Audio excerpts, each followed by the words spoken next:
lovers, Crystal here with Blue Cactus Dairy Goats, and we get a lot of questions in regards to how do you know if your doe is in heat, how do you know if your doe's bred. So I thought it would be a good one to cover for the breeding series. So there's a lot of signs that a doe is gonna give if she's in heat, for starters. Some are really subtle about it and some are not. So we have a couple does that are quite subtle about their heat cycle, and I would never know if they were in heat other than the fact that, or except for when I put a buck in. So the buck will let you know because obviously he can smell it.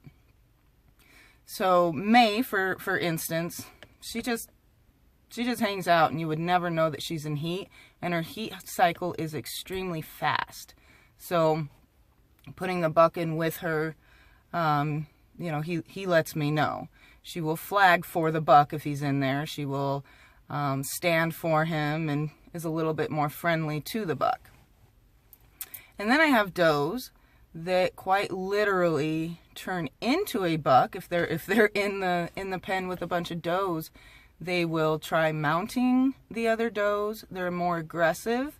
They will even try to hunch down and pee on them, on their face, as if they were a buck.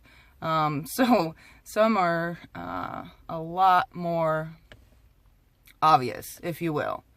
So we'll just go over some of the signs though. A goat may discharge when she's in heat.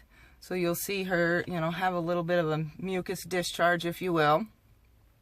She may, you know, flag. She may be a lot more vocal. There's a lot of does that are just loud. You know, they're just hollering because they want bread, if you will. And there's, let's see, another sign would be, you know, actually they get a lot more ornery. So like when I'm milking my does and going out there every day to milk them, it's like they're PMSing. You know, they're just ornery. They don't want to stand for you as well, and they don't want to behave as well. They're just a little bit grouchy. You might see them fighting with the other does in that, you know, time frame, quite literally like they're PMSing. It's kind of funny. So these are the signs that you're really going to look for with a doe. And if you are milking them as well, you know, you might even notice a little bit of a drop in their milk production while they are going through their heat cycle. Okay, so the heat cycle could last anywhere from 1 day to 7 days, or even longer sometimes. It just depends on the doe. But they will have the beginning of the heat cycle where they're not real receptive to the buck. But the buck can smell it. You know, the buck can definitely sense that they're in heat and is interested. And then they go through what's called the open, where they are open. And that would mean that is the period where they can get bred. And then, you know, even after they're, you know, once they're no longer open during the heat cycle, you know, it could go on for a little bit longer even. Whereas they're no longer real receptive to the buck anymore. So it all just depends on that particular doe. Like I said, I had a doe once that was, it was awful. She would just go into heat for life, it felt like, and just drive the bucks nuts. And she was that type of doe that wanted to climb the fence to get in with the bucks. This is why I love having them separated for the most part. They're pretty far away, not up along the same fence. We really love not having it that way. And it's a lot less stressful for the bucks. For Nigerian dwarfs, they actually will go into heat every 19 to 21 days throughout the whole year.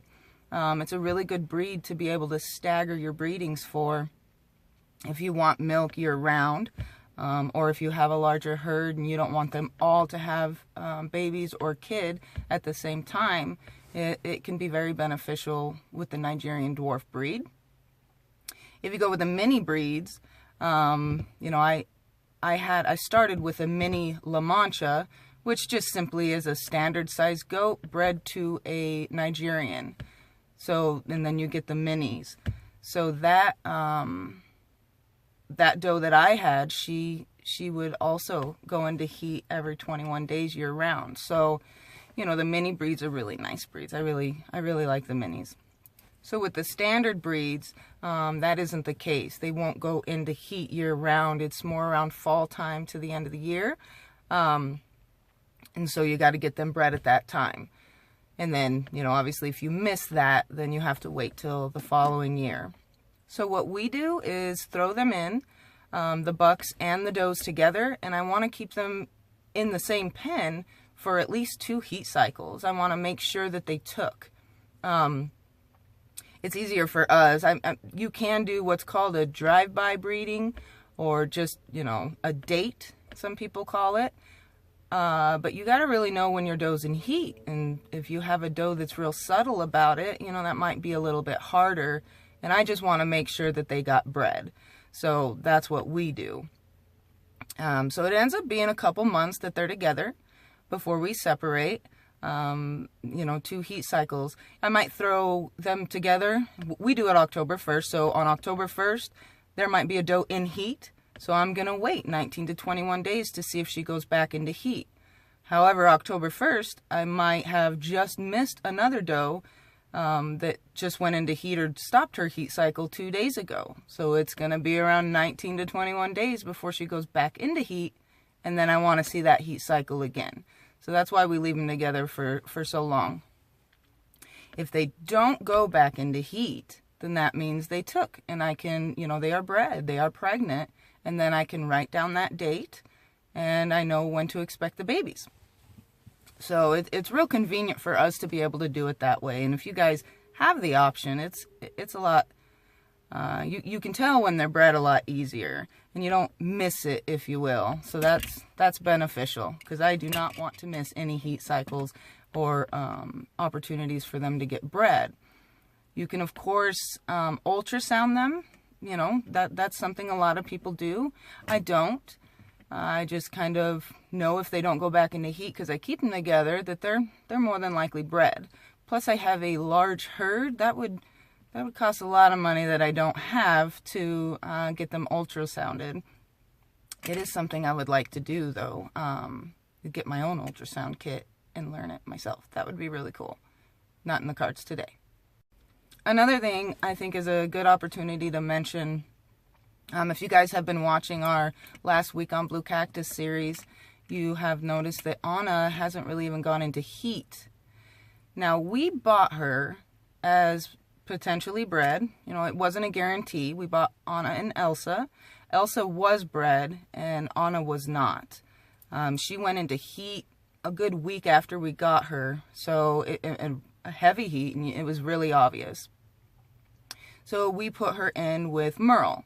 We wanted her to get bred, you know, at least slightly where Elsa was going to be bred around the same time frame. So we kept her in there for a month, and we took her out. When she was with the other does, she gave obvious signs of heat. So we put her back in with the buck for another month, and you know, we thought, well, maybe there's a good chance she's bred. Never really saw any signs that she went back into heat. But she never, so I just kind of watched her, you know, and then when the other does we had kidding, she never got an udder bump, she never anything. So it was obvious she wasn't bred. And in this time frame, she's 3 now. So in this time frame, she has just done nothing but chunked up, and eating. So, which is a good reason I don't like to wait to breed my goats till they're 2, because if you breed them when they're a year old, while they're lactating and while they're producing milk, it keeps their body weight down. You know, depending on the doe, some actually will get a little too skinny and you got to up their feed or grain to keep the weight on them. But, you know, if they're not doing that, it's a natural thing for them. And, you know, in nature, they're supposed to be breeding. So anyway, if you get a doe too fat, it can get really hard for them to get bred. So, you know, it's honestly kind of a waste. I don't like it. It stinks when you can't get a doe bred. It's a dairy goat. They're supposed to be producing milk for you. And to produce milk, they got to make babies. So anyway, just thought I would mention that. So back to Anna. Now we have her in there with Lucky. So this is quite literally her last chance. She needs to get bred, or she needs to go, you know, elsewhere. So we have her in with Lucky, and she really hasn't even shown any signs of heat. Now a buck is going to be interested in all of the does regardless. But when they go into heat, that buck gets a lot more crazy with that doe. He's kind of glued to her, if you will. And you can tell because she's standing there flagging for him, which is just waving her tail. She's putting her butt in his face and she's waving her tail back and forth, and she's interested. She's standing there for him, not running from him, not showing any signs of being, you know, real annoyed by him, if you will.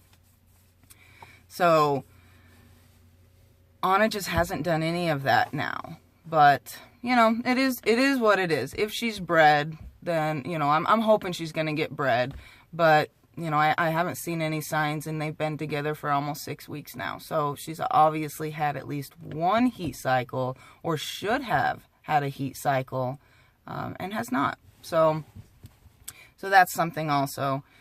I just thought I would cover that with you guys. Those are, you know, our breeding techniques, if you will. That's how we breed. We put them together for a couple months.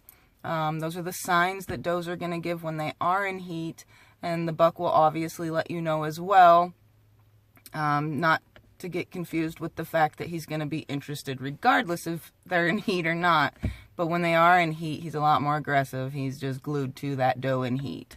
Very protective of her, even towards the other does. He doesn't want anybody around him. So that type of thing. And then if they get bred, you know, just watch for that. If you actually see them breeding, then watch for the next cycle, 19 to 21 days. If he doesn't get aggressive with that doe again, then there's a good chance that she got pregnant. So those are what we look for. Hope that helped you guys out, just determining, you know, heat cycles and whether or not your doe did get pregnant. So thank you guys for watching, and we will see you next time.